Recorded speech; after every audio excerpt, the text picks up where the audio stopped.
ഇപ്പോൾ കുവൈത്തും നേരത്തെ നമ്മൾ സൂചിപ്പിച്ചതുപോലെ UAE അപലപിച്ചിരുന്നു. അതിന് തൊട്ടു പിന്നാലെ തന്നെ ഖത്തറും അപലപിച്ചിരുന്നു. ശക്തമായ തിരിച്ചടി ഉണ്ടാകുമെന്ന് പറഞ്ഞിരുന്നു. കുവൈത്തും ഈ ആക്രമണങ്ങളെ, ഇറാന്റെ ഭാഗത്തു നിന്നുള്ള ആക്രമണങ്ങളെ അപലപിച്ചു കൊണ്ടുവരുന്നു. എല്ലാ രാജ്യങ്ങളും ഒരൊറ്റ ശബ്ദത്തിൽ പറയുന്നു തങ്ങൾക്ക് തിരിച്ചടിക്കാനുള്ള അവകാശമുണ്ട് എന്നുള്ളത്. പക്ഷേ ആ തിരിച്ചടി ഏത് രീതിയിലായിരിക്കും ഇനി അറബ് രാജ്യങ്ങൾ അല്ലെങ്കിൽ ഇറാന്റെ അയൽ രാജ്യങ്ങൾ എടുക്കുക എന്നുള്ളതാണ് നമ്മൾ ഉറ്റുനോക്കേണ്ട ഒരു കാര്യം. അവരും സമാനമായ രീതിയിലുള്ള ഒരു ആക്രമണത്തിന് മുതിരുകയാണെങ്കിൽ സ്വാഭാവികമായും നമ്മൾ വിചാരിക്കുന്നിടത്ത് നിന്നെല്ലാം ഈ ഒരു സാഹചര്യം മുന്നോട്ട് പോകും, അതീവ സങ്കീർണമാകും എന്നുള്ള കാര്യം ഉറപ്പാണ്. അത്തരത്തിലുള്ള ഒരു വലിയ രീതിയിൽ പ്രതിസന്ധി ഉണ്ടാകുന്ന, മേഖലയെ ഒന്നാകെ യുദ്ധത്തിലേക്ക് വലിച്ചിഴക്കുന്ന രീതിയിലുള്ള ഒരു തീരുമാനത്തിലേക്ക് അറബ് രാജ്യങ്ങൾ പോകുമോ എന്നുള്ളതാണ് ഇനി കണ്ടറിയേണ്ടത്. ഒരു പക്ഷേ മറുവശത്ത് ഇരു രാജ്യങ്ങളും, അതായത് ഇരുപക്ഷവും വലിയ രീതിയിൽ പ്രത്യാക്രമണങ്ങൾ തുടരുന്നു എന്നുള്ളത് തന്നെയാണ്. ഒരു ഭാഗത്ത് ഇറാൻ, ഗൾഫ് രാജ്യങ്ങളുടെ കൃത്യമായ പ്രതികരണം, കൃത്യമായ സന്ദേശം ഇറാന് വരികയാണ്. ഇപ്പോൾ ഖത്തറും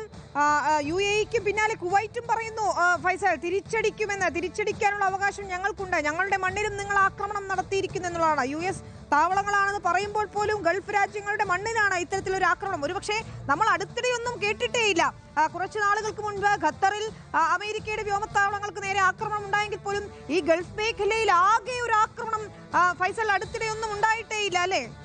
തീർച്ചയായും അങ്ങനെ തന്നെയാണ് വിനീത. ഇത്തരത്തിലുള്ള ഒരു ആക്രമണം ഒരുപക്ഷെ ഇറാൻ മുന്നറിയിപ്പ് നൽകുമ്പോൾ പോലും അമേരിക്ക ഏതെങ്കിലും തരത്തിൽ തങ്ങളുടെ മണ്ണിൽ ആക്രമണം നടത്തിയാൽ, തങ്ങളുടെ പരമാധികാരത്തെ ലംഘിച്ചുകൊണ്ട് ഒരു ആക്രമണം നടത്തിയാൽ എല്ലാ മേഖലകളെയും ഞങ്ങൾ ലക്ഷ്യം വെക്കുമെന്ന് ഇറാൻ പറയുമ്പോഴും ഈ തരത്തിലുള്ള ശക്തമായ ഒരു ആക്രമണം ഒരേ സമയം എല്ലാ രാജ്യങ്ങളിലേക്കും ആക്രമണം നടത്തുക എന്നുള്ളത് ഒരു പക്ഷേ അമേരിക്കയോ അല്ലെങ്കിൽ ഇസ്രായേലോ വിചാരിച്ചിരുന്നില്ല എന്നുള്ളത് തന്നെയാണ് നമ്മൾ അനുമാനിക്കേണ്ടത്. ആ തരത്തിലാണ് ഇറാൻ തിരിച്ചടിച്ചത് എന്നുള്ളതാണ്. ഏറ്റവും സുപ്രധാനമായി ആദ്യം ആക്രമണം നടത്തിയ കേന്ദ്രമാണ് നമ്മൾ മനസ്സിലാക്കേണ്ടത്. മേഖലയിലെ അമേരിക്കയുടെ ഏറ്റവും വലിയ നാവിക കേന്ദ്രമായ ബഹ്റൈനിലെ അമേരിക്കൻ നാവിക കേന്ദ്രത്തെ ആക്രമിക്കുന്നു എന്നുള്ളത് തന്നെ ശക്തമായ സൂചനയായിരുന്നു. ഞങ്ങൾ വെറുതെ നിൽക്കില്ല എന്നുള്ളത്. അതിനുശേഷം ഖത്തറിലേക്കാണ് ഏറ്റവും വലിയ എയർബേസ് ആയിട്ടുള്ള അൽ ഉദൈദിനെതിരെ ആക്രമണം നടത്തുന്നു. അതായത് ചെറുതിൽ നിന്നല്ല വലുതിൽ നിന്ന് തന്നെ തുടങ്ങുന്നു, ഞങ്ങൾ തിരിച്ചടിക്കുന്നു എന്നുള്ളതാണ് ഇറാൻ അവരുടെ സന്ദേശമായി നൽകുന്നത്. അതിന് പിന്നാലെ സൗദിയിൽ ആക്രമണം നടത്തുന്നു, UAE-യിൽ ആക്രമണം നടത്തുന്നു, ഒപ്പം കുവൈത്തിലും ആക്രമണം നടത്തുന്നു. മേഖലയിൽ ഇറാൻ എത്രയും പെട്ടെന്ന് ആക്രമണം നടത്താൻ കഴിയുന്ന എല്ലാ കേന്ദ്രങ്ങളെയും ഇതിനോടകം തന്നെ ഇറാൻ ആക്രമിച്ചു കഴിഞ്ഞു എന്നുള്ളതാണ് വസ്തുത. തുടരാക്രമണം, അതായത് ഒരാക്രമണം നടത്തി നേരത്തെ ഇതുപോലെ അതിൽ നിർത്തുകയല്ല ചെയ്തത്. ഖത്തറിലെല്ലാം ആണെങ്കിൽ ആദ്യം ഒരു ആക്രമണം ഉണ്ടാകുന്നു, അതെല്ലാം ഖത്തർ പ്രതിരോധിക്കുന്നു. അതിന് തൊട്ടു പിന്നാലെ വീണ്ടും ആക്രമണം ഉണ്ടായി എന്നുള്ളതാണ് പറയുന്നത്. അതായത് ഒരു ഘട്ടമായിട്ടല്ല, വീണ്ടും ആക്രമണം നടത്തുന്നു. അത് നിർത്താൻ, തങ്ങൾക്ക് നേരെയുള്ള ആക്രമണം നിർത്താതെ ഈ ആക്രമണവും നിർത്തില്ല എന്നുള്ള സൂചന നൽകുന്നു. അതോടൊപ്പം തന്നെ ഫൈസൽ നോക്കൂ, ഏറ്റവും വലിയ തർക്കം എനിക്ക് തോന്നുന്നു ഈ ചർച്ചകളിലൊക്കെ തന്നെയും ഉണ്ടായ തർക്കം ഇറാന്റെ ബാലിസ്റ്റിക് മിസൈൽ പദ്ധതിയുമായി ബന്ധപ്പെട്ട് കൂടിയാണ്.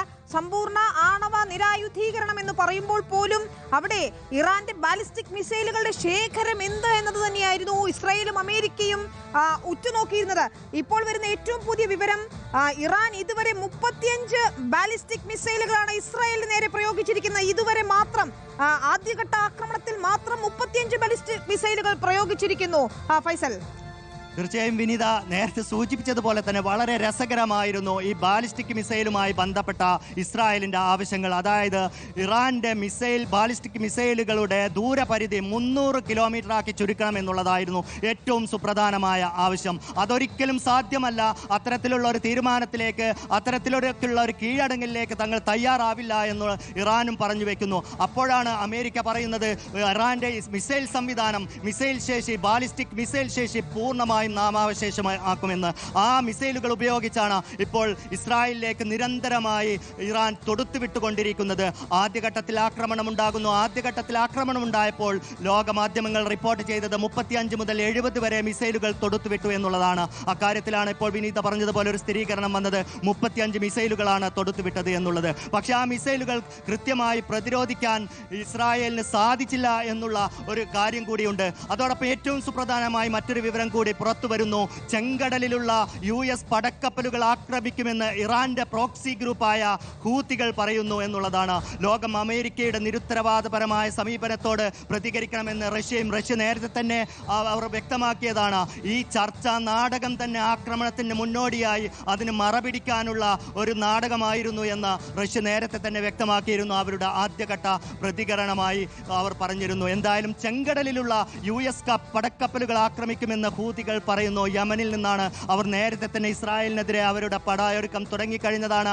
ഇസ്രായേലിലേക്ക് മിസൈലുകൾ അവർ തൊടുത്തുവിട്ട് കഴിഞ്ഞതാണ്. പക്ഷേ ഹൂതികൾക്ക് നമുക്കറിയാം പഴയ ശേഷിയില്ല എന്നുള്ള ഒരു കാര്യം അവിടെ ഉണ്ടെങ്കിൽ പോലും ഇറാന്റെ ഈ പ്രത്യാക്രമണത്തിന് ഹൂതികൾ കൂടി ചേരുമ്പോൾ സ്വാഭാവികമായും ഇരു തലയിൽ നിന്നുള്ള ഒപ്പം ഹിസ്ബുള്ളയുടെ ആക്രമണം ലെബനിൽ നിന്ന് കൂടി ചേരുമ്പോൾ അമേരിക്കയും ഇസ്രായേലിനെയും സംബന്ധിച്ചിടത്തോളം ഒരേ സമയം പലതരത്തിലുള്ള യുദ്ധമുഖങ്ങൾ തുറന്നിടേണ്ടി വരും എന്നുള്ളതാണ്. ആ തരത്തിൽ തന്നെ ആക്രമണം നടത്തേണ്ടി വരും എന്നുള്ളതാണ്.